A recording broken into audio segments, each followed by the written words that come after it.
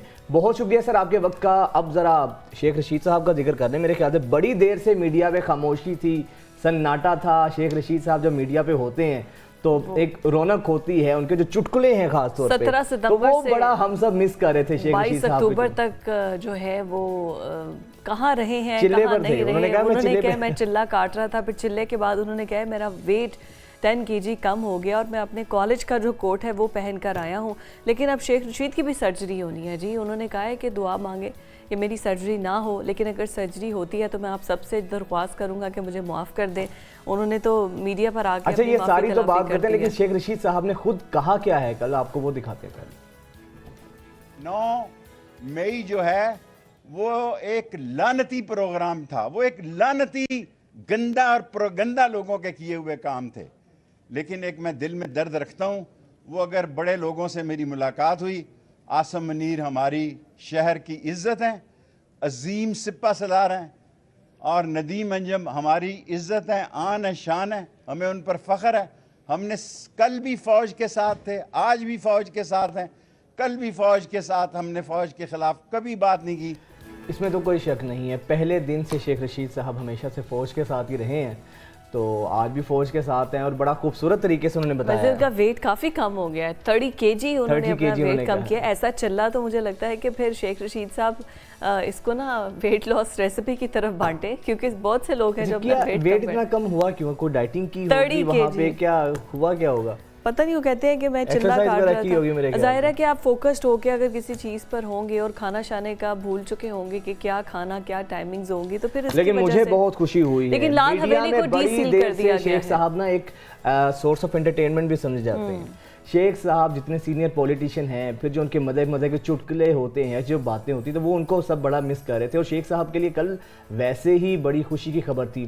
لال حویلی جس کو سیل کیا گیا تھا، کل اس کو ڈی سیل کر دیا گیا ہے. کورٹ میں اپیل کی تھی اور ان کی پھر بات پر فیصلہ آیا ہے. لیکن اس سے پہلے فیصلہ آنے سے پہلے جب وہ پیشی پر جا رہے تھے، اس سے پہلے ہی حکم دے دیا گیا تھا کہ لال حویلی کو ڈی سیل کیا جائے. انہوں نے کہا کہ یہ اس لال حویلی جو ہے اس میں یہ میری فیملی کی جو ہے وہ ایک اس پہ وابستگی ہے اس سے. انہوں نے کہا ہے کہ چلے نے مجھے نیا شیخ رشید بنایا ہے. انہوں نے اور سانحہ 9 مئی کے اوپر انہوں نے تبصرہ کیا ہے کہ جو 9 مئی کے سانحے میں ملوث لعنتی ہیں ان کو لعنتی قرار دیا. انہوں نے لعنتی قرار دیا. پھر انہوں نے یہ بھی کہا ہے کہ جو 3 جگہ پر مجھے بلایا گیا تھا، میں کوئی جن ہوں جو 3 جگہ پر حاضر ہو جاتا ہے. ایک ہی جگہ پر جا سکتا تھا نا ایک وقت پر. تو یہ چلے پہ جاتے ہیں شیخ صاحب، کچھ بھی کر سکتے ہیں. چلے کاٹنے کے لیے موکل بھی تو ہوتے ہیں نا، اور شیخ صاحب کے پاس ہمیشہ سے موکل رہے ہیں. خیر ہم ایک بریک کے بعد آپ سے ملاقات کریں.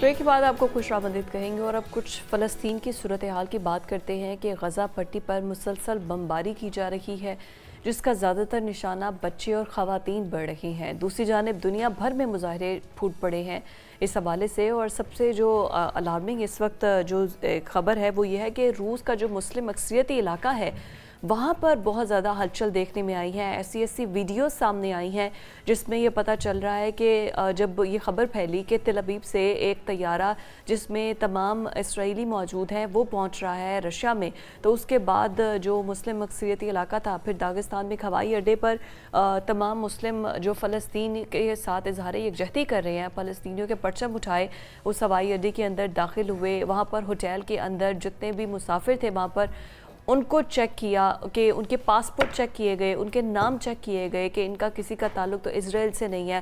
پھر اس کے بعد وہاں پر جو گاڑیاں کھڑی تھیں ان کو چیک کیا گیا. وہاں پر جو ایئرپورٹ کے اندر سے جو طیارے سے مسافر اتر رہے تھے ان سے پوچھ کی گئی. تو یہ اس وقت صورتحال تھی، اور اس کے بعد مطالبہ کیا گیا کہ کوئی بھی شخص جو ہے وہ جوئش کا یا اسرائیل سے کوئی بھی نہ آئے. یہ سب کچھ ہوا ہے رشیا کے اندر. یہ صرف مسلمانوں کا مسئلہ نہیں ہے،